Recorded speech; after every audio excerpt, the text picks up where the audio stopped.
साथ जुड़ चुके हैं। सबसे पहले परिचय करवा देते हैं। अपूर्वा सिंह बीजेपी प्रवक्ता हमारे साथ जुड़ चुकी हैं। आरसी चौधरी पीसीसी महासचिव हैं, वो भी हमारे साथ जुड़ चुके हैं। और मिथिलेश जैमिनी जी वरिष्ठ पत्रकार हैं, वो भी इस वक्त हमारे साथ जुड़ चुके हैं। बहुत स्वागत आप सभी का न्यूज 18 राजस्थान पर। और चर्चा की शुरुआत अपूर्वा सिंह जी आज आप ही के साथ करते हुए, क्योंकि नहीं सहेगा राजस्थान अभियान की आज से शुरुआत की गई है। क्या नहीं सहेगा राजस्थान, क्या रणनीति बीजेपी की ओर से? देखिए, पिछले 4.5 सालों में राजस्थान ने जितना कुछ सहा है उतना तो जब से राजस्थान का निर्माण हुआ तब से राजस्थान नहीं सहा। महिलाओं का इतना अत्याचार, एनसीआरबी का आप डाटा देखिए, आप कंसिस्टेंटली लास्ट 3 इयर्स से देखेंगे कि consistently the data is rising, कहीं गिरने का नाम नहीं ले रहा है। रोज गैंगरेप तो जैसे यहाँ पर जो है ना, जैसे कहते हैं ना, गली गली नुक्कड़ नुक्कड़ की घटना हो गई है। जिले बदलते हैं, नंबर बदलते हैं, नाम बदल जाते हैं, पर ये घटनाएं रुकने का नाम नहीं ले रही हैं। लूट की दुकान पे तो कुछ कहने की जरूरत ही नहीं है। आप देखिए, आरपीएससी मेंबर कहते हैं साहब 1.5 करोड़ रुपया देकर के तो मैं मेंबर बना हूं। जारोली साहब कहते हैं कि साहब मैं तो बहुत छोटी मछली हूं, आप ऊपर वाली मछली को पकड़िए।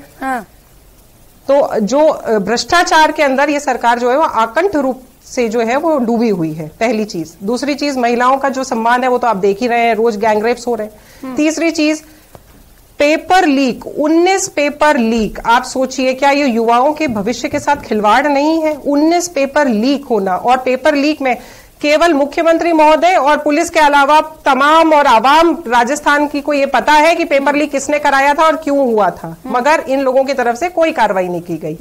तो ये जो युवा परेशान है, महिलाओं पर ये जो अत्याचार है, बच्चियों की जो ये स्थिति है, भ्रष्टाचार के अंदर आकंठ ये डूबे हुए हैं, दलितों के ऊपर ये जो अत्याचार कर रहे हैं, इन सबको अब राजस्थान नहीं सहेगा। राजस्थान ने अब एकजुट होकर के मन में ये धारणा बना ली है, आवाम ने ये तय कर लिया है कि इस निरंकुश और लूट की दुकान चलाने वाली गूंगी बहरी सरकार को हमें उखाड़ के बाहर फेंक देना है। तो ये जो आज लोकतंत्र के महासमर का जो शंखनाद हुआ है वो इसी के तहत हुआ है। और लूट की सरकार बता रहे हैं, भ्रष्टाचार के आरोप लगाए जा रहे हैं आप लोगों के ऊपर।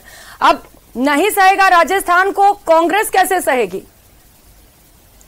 प्रियंका, मैं कहना चाहूंगा कि भाजपा को नहीं सहेगा राजस्थान, क्योंकि पहले देश की राजधानी की सीमा पे किसान पे किया था प्रहार। तिरंगा लिए बेटियां जब कर रही थी न्याय की गुहार, दिल्ली पुलिस कुचल रही थी हमारी पहलवान बेटियों को। ऐसी अहंकारी भाजपा को नहीं सहेगा राजस्थान। आप तो राजस्थान के लिए मैं कहना चाहूंगा, देखिए, आप व्यवधान ना डालिए, आप व्यवधान ना डालिए। आप राजस्थान की बात करिए। देश की जनता को महंगाई से लूटा, युवाओं का रोजगार छीना, जो रोजगार देते थे केंद्रीय संस्थान उनको केंद्र की सरकार ने बेचा। केंद्र में जाने की जरूरत है। मुझे लगता है ये नहीं सहेगा राजस्थान से सीधा हिंदुस्तान की तरफ लौट रहे हैं। इनको बोलिए वापस बीजेपी और बीजेपी जो तरीके से वो अभियान राजस्थान से भाजपा केंद्र के क्या चुनौतियां बढ़ने वाली है कांग्रेस की? कैसे इन चुनौतियों का सामना करेंगे? सांसद भेजे थे, जवाब मांगेगी। इसलिए प्रियंका जी, मैं गुजारिश करना चाहूंगा कि आपके चैनल पे कांग्रेस को भी स्थान दें, बोलने का अवसर दें। हमने बिना व्यवधान डाले भारतीय जनता पार्टी के प्रवक्ता को सुना। केंद्र में भारतीय जनता पार्टी की सरकार है, राजस्थान की 8 करोड़ जनता ने 25 सांसद दे के भेजे थे, इससे पूछेगी जवाब। प्रधानमंत्री जी, राजस्थान पूछ रहा है, आपने किया था वादा ईआरसीपी को राष्ट्रीय परियोजना घोषित करने का, यूपीए ने स्वीकार की थी रेल परियोजनाएं, आपने भी रतलाम से बांसवाड़ा, अजमेर का तमाम चीजें। आखिर क्या वजह है? राजस्थान मांग रहा जवाब। प्रधानमंत्री जी, आपने किया था 2 करोड़ रोजगार प्रति वर्ष देने का वादा, पूछ रहा राजस्थान का युवा बेरोजगार। नहीं सहेगा भाजपा को राजस्थान। इसको मैं कहना चाहूंगा, ये मैं कहना चाहूंगा, ये भारतीय जनता पार्टी के नेता को मैं बिल्कुल नहीं बोलने दूंगा। अगर आप ये चाहते हैं कि बीजेपी के नेता यही सीख के आते हैं कि दूसरे को बोलने मत दीजिए, झूठे आरोप लगाइए, अनगढ़ बातें कीजिए, इसलिए मैं गुजारिश करना चाहूंगा कि अगर ये बोलने नहीं देंगे तो मैं कह दीजिए इनको, बिल्कुल नहीं बोलने दूंगा। जानते होंगे ये चीजें। आपके चैनल पे 25 मिनट अगर खराब करनी है तो मैं बिल्कुल नहीं बोलने दूंगा। ये आपको मेरे हक की रक्षा करनी पड़ेगी, बोलने के लिए मुझे समय दिलाना पड़ेगा। बार बार जो व्यवधान डाल रहे हैं, क्यों केंद्र की सरकार से प्रश्न नहीं पूछा जाना चाहिए? राजस्थान की जनता ने डबल इंजन की सरकार को उखाड़ के फेंका था।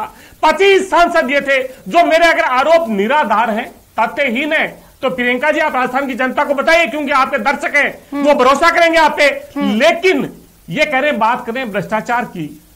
प्रधानमंत्री जी भोपाल के अंदर 27 जून को भारतीय जनता पार्टी के कार्यकर्ताओं को संबोधित करते हुए कह रहे थे, ये जो गठबंधन है भ्रष्टाचार का, मैं गारंटी देता हूं इस गठबंधन को भ्रष्टाचारियों को कहां भेजूंगा।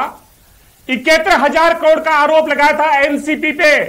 एनसीपी के नेताओं को भारतीय जनता पार्टी ने उप मुख्यमंत्री बना दिया, मंत्री बना दिया।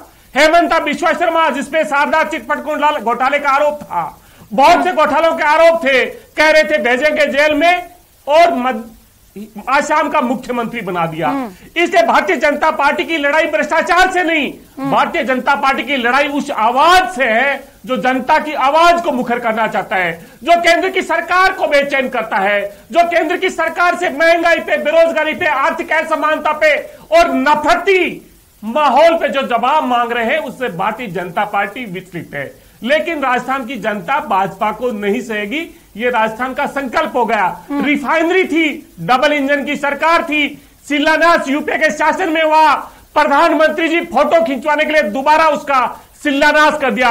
राजस्थान की योजनाओं को क्यों लंबित किया, ये पूछेगा राजस्थान। लेकिन अब राजस्थान पूछेगा ने अभियान का शुभारंभ किया है, गैस सिलेंडर था, निश्चित तौर पर जन जन तक जाएंगे, आपकी नाकामियों को गिनाया जाएगा। आज आप कह रहे हैं कि आरोप गलत है, देश के अंदर पेट्रोल 100 पार है, डीजल 95 पार है। राजस्थान की जनता पूछेगी। ठीक है, इस वक्त राजेंद्र राठौड़ को कम करना चाहिए, डीजल आपको कम करना चाहिए, पूरे देश के बाद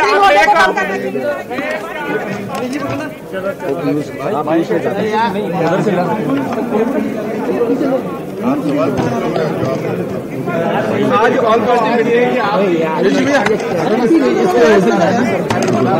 को लेकर आप लोगों ने घेरा, खुद जेपी नड्डा जी ने प्रमुखता से। राजस्थान की जनता, आप सब मीडिया साथियों के माध्यम से हर रोज ऐसी खबरें पढ़ती हैं जहां जिसको संरक्षण की जिम्मेदारी दी, राजस्थान की संरक्षण की जिसको जिम्मेदारी दी है, वही राजस्थान के युवाओं को, राजस्थान की महिलाओं को और हर व्यक्ति को लूटने का काम कर रहे हैं। ऐसा राजस्थान के इतिहास में, मैं कहता हूं कि पूरे देश के इतिहास में कोई भी राज्य सरकार इतनी नाकारा, इतनी निकम्मी नहीं थी, इतनी भ्रष्ट सरकार, बेलगाम सरकार कहीं नहीं थी। हर रोज केस आ रहे हैं, आप देख रहे हैं कि इन्हीं के सचिवालय के अंदर से सोना निकलता है, पैसा निकलता है, इन्हीं के जो संरक्षण में जो व्यक्ति हैं, जो पदाधिकारी हैं, जो अलग अलग समय इनके मंच पे बैठते हैं, वही लूट रहे हैं, वही घेरे में आ रहे हैं। लेकिन मैं आपको बता देता हूं कि ये सारे प्यादे हैं जो असली बड़े जो मगरमच्छ हैं इस तालाब के अंदर, जिन्होंने लूट मचाई हुई है राजस्थान के अंदर, चाहे वो पेपर लीक माफिया हो, पेपर लीक का मामला हो, चाहे वो माइनिंग का मामला हो, चाहे वो रिक्रूटमेंट स्कैम हो, हर तरह के घोटालों के अंदर जो बड़े मगरमच्छ हैं वो बचे हुए हैं। ये देश की जो एजेंसी है उन्हें यहां पर काम नहीं करने दे रहे, लेकिन भारतीय जनता पार्टी आते ही इन लोगों को सलाखों के पीछे डाला जाएगा। आज भाई साहब ऑल पार्टी मीटिंग भी थी और सारे दल जो हैं इकट्ठे हुए, बार बार इस तरीके की चीजें निकल के सामने आ रही है, तस्वीर दिखाने की कोशिश है एकजुटता मोदी के खिलाफ। ये जितना भी विपक्ष जो एक साथ आ रहा है, प्रधानमंत्री मोदी जी ने बड़े सही शब्दों में कहा है, ये अपनी डायनेस्टी, अपने परिवार को बचाने के लिए कर रहे हैं। जितने भी लोग हैं, उनके बच्चे राजनीति के अंदर हैं, उनका भविष्य सिक्योर करने के लिए ये सारी पार्टियां इकट्ठी हो रही हैं। ये देश के विकास के लिए इकट्ठी नहीं हो रही, ये अपना खुद का अस्तित्व जिंदा रखने के लिए इकट्ठी हो रही हैं। लोकतंत्र है, स्वागत है इनका, लेकिन दुख इस बात का है कि जिन्होंने देश को बरसों से लूटा, आज वो फिर सक्रिय होने की कोशिश में है और जनता की, देश की आंखों में धूल झोंकने की फिर से कोशिश कर रहे हैं। सर, जोधपुर में गैंगरेप हुआ है, सीएम सिटी में नाबालिग का। मुझे इस बात पे कतई अचंभा नहीं होता जब बार बार आप बोलते हैं कि सीएम के जिले के अंदर सड़क खड्डे में है या खड्डों के अंदर सड़क बनी हुई है। सीएम के जिले के अंदर युवाओं को बेरहमी से पीटा जाता है, अपराध हो रहे हैं। सीएम के जिले के अंदर बलात्कार हो रहे हैं। सीएम के राजस्थान के अंदर जिले की ही देखभाल नहीं कर पा रहे तो राजस्थान की क्या देखभाल करेंगे। हर तरह से राजस्थान को लूटा जा रहा है। गहलोत नहीं, गहलूट सरकार है ये, अपने ही घर को लूटने वाली सरकार है। इनका अस्तित्व, इनका लक्ष्य एक ही है, कुर्सी बचाओ। और कुर्सी बचाने के लिए अब ये आखिर के 2 महीने के अंदर अपनी अलग अलग। तो राजेंद्र राठौड़ को हम सुन रहे थे जो कह रहे हैं गहलोत नहीं गहलूट सरकार है और यहां सिर्फ और सिर्फ कुर्सी बचाने और लूटने की होड़ मची हुई है। मिथिलेश जैमिनी जी वरिष्ठ पत्रकार लगातार